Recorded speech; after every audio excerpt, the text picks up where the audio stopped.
Guys, so meron tayong avocado. Ito ay bigay ng ating kaibigan. So, may pekas, tapos eto na siya ngayon. ayan.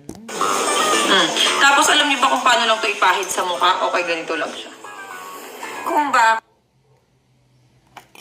Yan guys, oh. So, pinalamig ko muna to. Nilagay ko siya sa ref. Para... Ay, nag-crave ako ng avocado, guys. Yung mga tumatanggers na tayo. Kailangan na. Ayan. So, medyo meron siyang ugat. Pero carry lang to. Tapos itong actually, gusto ko siyang matry ng ganito. Kakainin ko siya ng ganito lang. Yan, ganito lang siya. Yung kinikrave ko kung paano kainin ng ganito. Yan, ganito lang. Ayan, perfect. Let's eat, guys.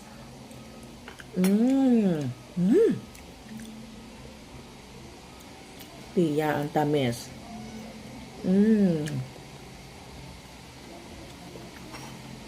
Ang sarap.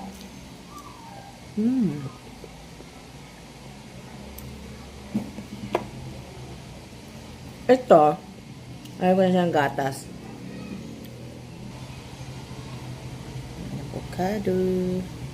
Ito, gagamitin naman natin to sa, idadagdag natin to sa gamot para naman may mga panghaplas tayo. So,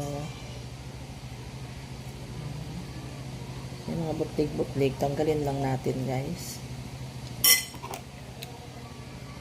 Itong balat, guys, balatan natin to, yung buto niya, balatan natin, kasi ito yung ating i-slicein dahil para